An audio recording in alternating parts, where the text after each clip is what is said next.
وہ 73 سال سے قید میں ہیں اور ناحق قید میں ہیں، ان کے ساتھ دنیا کا وہ ظلم کیا جا رہا ہے جس کی مثال پوری دنیا میں نہیں ملتی۔ اسی طرح سے عافیہ صدیقی جو ہے پاکستان کی بیٹی، جس نے بندوق نہیں اٹھائی، جو افغانستان میں نہیں گئی، اس نے تعلیم کے میدان میں اپنے آپ کو بنوایا۔ اس نے پاکستان سے اعلیٰ تعلیم حاصل کی اور پھر امریکہ سے اس نے ایجوکیشن میں پی ایچ ڈی کیا۔ وہ دنیا کی بہترین ماہر تعلیم تھی اور اس کا جرم صرف اتنا ہی تھا کہ وہ ایک بہترین ماہر تعلیم تھی، پوری دنیا کا بہترین دماغ تھی۔ اس کو پاکستان سے اس بنیاد پر اٹھا لیا گیا کہ وہ پاکستان کو علم کے میدان میں ترقی دینا چاہتی تھی۔ اس کا خیال یہ تھا کہ دنیا میں ہم لوگ صف اول میں اس وقت تک نہیں کھڑے ہو سکتے جب تک ہمارا تعلیمی نظام جو ہے وہ دنیا کے برابر نہیں ہوتا، ہم پلہ نہیں ہوتا۔ ایک پورا نظام تھا تعلیم کا جو اس نے وضع کیا ہوا تھا، اس کے اوپر وہ امپلیمنٹ کرنا چاہتی تھی۔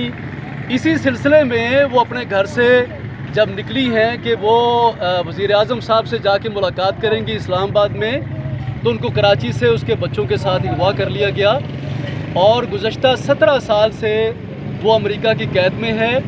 امریکی عدالت میں اس کے اوپر کوئی جرم ثابت نہیں ہوا تو اسے ایک جھوٹے کیس کے اندر ملوث قرار دیا گیا کہ اس نے امریکی فوجیوں سے افغانستان کے اندر بندوق چھینی اور فائر کیا۔ حالانکہ حقیقت یہ ہے کہ اسے کراچی سے اغوا کر کے افغانستان پہنچایا گیا، اس کے اوپر 3 فائر کیے گئے جو اس کے دل کے قریب سے گزرے اور اسی طرح سے اس کا پھیپھڑا ڈیمیج ہوا، اس کے گردے ڈیمیج ہوئے، لیکن وہ جرت مند بیٹی پاکستان کی، اس نے ہمت نہیں ہاری۔ اس نے امریکی عدالت میں بھی یہ کہا کہ میرا جرم بتایا جائے کہ میں نے کیا کیا ہے۔ تو اس وقت اس کے سوال کا کوئی جواب نہیں تھا، عافیہ کے وکیل کو درست طریقے سے نہیں سنا گیا، تو وہ پھر عدالت میں خود بول پڑتی ہے اور یہ کہتی ہے کہ مجھے معلوم ہے کہ تم مجھے ناحق سزا دو گے، لیکن امریکی انصاف جو ہے وہ کہاں پر ہے؟ امریکی عدلیہ جو ہے جس کے بارے میں معروف ہے کہ وہ انصاف کرتی ہے، وہ کہاں پہ ہے؟ میں یہ سوال کرتی ہوں۔ تو آج یہاں چمبر کے لوگ نکلے ہیں، مجھے پورے پاکستان میں جانے کا اتفاق ہوا ہے۔ ڈاکٹر فوزیہ صدیقی جو عافیہ صدیقی کی ہمشیرہ ہیں، ان کے ساتھ ہم نے بہت سارے لوگوں سے ملاقات کی۔ پچھلے دنوں اسلام آباد ہائی کورٹ میں ہیئرنگ تھی، تو آپ حیران ہوں گے کہ ہمارے وکیل نے وہاں پہ بحث کی تو جج صاحب نے پوچھا سرکاری وکیل سے کہ عافیہ کہاں پہ ہے، کس جیل میں ہے؟ تو سرکاری وکیل صاحب کہنے لگے کہ وہ واشنگٹن میں ہے۔ اب جج صاحب نے ہمارے وکیل سے پوچھا کہ عافیہ کہاں پہ ہے، تو ہمارے وکیل صاحب نے بتایا کہ وہ ٹیکساس کی جیل میں ہے، کارسویل جیل میں۔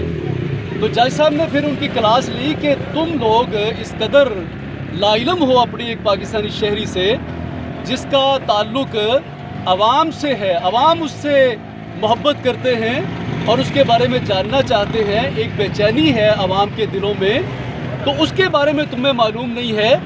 تو آئندہ اس طرح سے عدالت کے اندر پیش نہیں ہونا، مستند چیزیں جو ہیں وہ عدالت میں پیش کی جائیں۔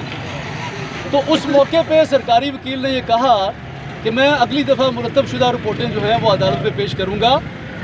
تو جج صاحب نے کہا کہ مجھے ایسی رپورٹوں کی ضرورت نہیں ہے جس طرح کی آپ یہاں پہ لا علمی کا اظہار کر رہے ہو۔ جو سیکٹری فارن افیئر ہیں، جو ڈی جی فارن افیئر ہیں، وہ فزیکلی اسلام آباد ہائی کورٹ میں پیش ہوں اور وہ عافیہ کے حوالے سے خود بنفس نفیس مستند رپورٹیں جو ہیں وہ پیش کریں۔ اس کے بعد پھر ہم رحمان ملک صاحب سے ملے ہیں، سابق وزیر داخلہ ہیں، حسن اقبال سابق وزیر داخلہ ہیں، مسلم لیگ سے ان کا تعلق ہے، ان سے ملے ہیں۔ جمعیت علماء اسلام کے سینیٹر طلحہ محمود جو ہیں، ان سے ہماری ملاقات ہوئی اور اسی طرح سے اسلام آباد کے صحافیوں سے اور دیگر شخصیات سے بھی ہماری ملاقات ہوتی ہے۔ تو میں یہ کہنا چاہوں گا، آج یہاں چمبر میں کھڑے ہو کے یہ پیغام دینا چاہوں گا اپنی حکومت کو کہ عافیہ کا قصور بتایا جائے. عمران خان صاحب جو ہیں انہوں نے عافیہ کی خبر بریک کی تھی. عافیہ کے بارے میں تو پتہ ہی نہیں تھا. انہوں نے ایوان ریڈلی کے ساتھ یہ خبر بریک کی تھی اور اس کے بعد انہوں نے کہا تھا کہ میں اقتدار میں آؤں گا, میں وزیر اعظم بنوں گا تو میں عافیہ کو واپس لے کے آؤں گا. تو 2.5 سال سے ان کی زبان کے اوپر عافیہ کا نام نہیں آیا. ہم یہ سوال کرنا چاہتے ہیں کہ آخر کون سا خوف ہے جس کی بنیاد پہ ان کی زبان پہ عافیہ کا نام نہیں آتا. انہوں نے عافیہ کی ہمدردی کا ووٹ لیا ہے تو ان کے اوپر قرض ہے کہ وہ عافیہ صدیقی کو وطن واپس لے کے آئیں. میں گزارش کروں گا اپنے وزیر اعظم سے, محترم وزیر اعظم سے, کہ وہ اپنے وعدوں پر عمل درآمد کا آغاز عافیہ صدیقی کی واپسی سے کر دیں. اس سے ان کا امیج جو ہے وہ قوم کے اندر بلند ہوگا اور ان کے بارے میں لوگوں کے اندر ایک ہمدردی پیدا ہوگی جو ماضی میں موجود تھی. تو میں یہ سارے جو یہاں پہ شرکاء ہیں ان سب کی زبان بنتے ہوئے میں یہ گزارش کروں گا کہ عافیہ کو نظر انداز کرنے کا مطلب یہ ہے کہ پاکستان کے اندر ٹیلنٹ جو ہے اس کو ضائع کر دیا جائے. ہمارے پاکستان کی بدقسمتی یہ ہے کہ ہمارا جو ذہین دماغ ہوتا ہے اسے اسکالرشپ کے نام پہ باہر بلا لیا جاتا ہے. اور اگر کوئی پاکستان کی خدمت کرنے کے لیے عافیہ صدیقی جیسا باہمت شخص جو ہے وہ پاکستان واپس لوٹتا ہے, وہ امریکہ کی سٹیزن شپ نہیں لیتا, اسے انکار کر دیتی ہے کہ مجھے پاکستان جانا ہے اور پاکستانی قوم کو تعلیم کے میدان میں اٹھانا ہے, تو اس کو یہاں سے اٹھا لیا جاتا ہے. تو اس کا نقصان یہ ہے کہ کوئی پاکستانی جو پاکستان کی خدمت کسی بھی حوالے سے کرنا چاہتا ہے اس کے حوصلے پست ہوتے ہیں اور وہ سوچتا ہے کہ کیا مجھے بھی عافیہ کی طرح اٹھا لیا جائے گا. ہم یہ کہتے ہیں کہ عافیہ صدیقی جو ہے اس کا وطن واپس آنا اس لیے بھی ضروری ہے تاکہ ہمارے بہترین ٹیلنٹ کو حوصلہ ملے. عرفان کریم ہمارا ایک بہترین ٹیلنٹ تھا, لیکن سوال پیدا ہوتا ہے کہ وہ بل گیٹس سے امریکہ میں ملاقات کرنے کے بعد پاکستان آتے ہی کینسر میں مبتلا کیوں ہو جاتی ہے اور اس کی موت ہو جاتی ہے. وہ کم عمر ترین IT ایکسپرٹ تھی جو دنیا سے چلی گئی اور ایک امریکی جیل میں ہے.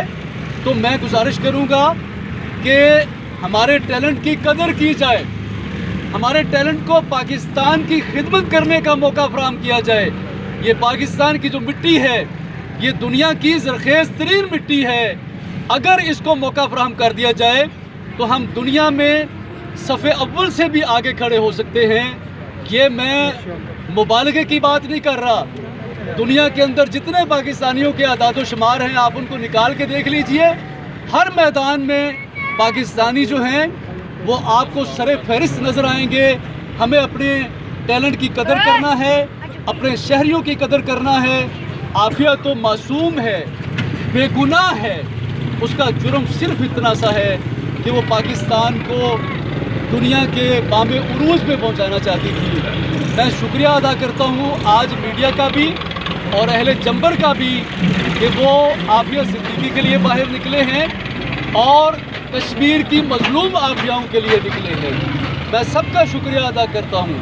کشمیر میں بھی پاکستان کی کوئی بیٹی, کشمیری کی کوئی بیٹی ایسی نہیں ہے جس کے ساتھ ریپ نہ ہوا ہو.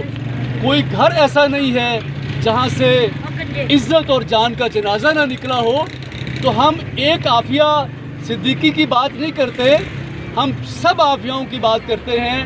وہ ساری عافیائیں جن کی عزتیں کشمیر کے اندر برباد ہو رہی ہیں یا پاکستان کے اندر برباد ہو رہی ہیں یا پوری دنیا میں, خواہ ان کا تعلق مسلمانوں سے ہو یا غیر مسلموں سے ہو, ہم سب عافیاؤں کی بات کرتے ہیں اور سب کی عزت کی بات کرتے ہیں, سب کی جان کی بات کرتے ہیں.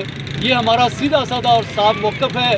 ہم دنیا کے ضمیر سے بھی مطالبہ کرتے ہیں کہ وہ حق کا ساتھ دے, مظلوموں کے ساتھ کھڑے ہو.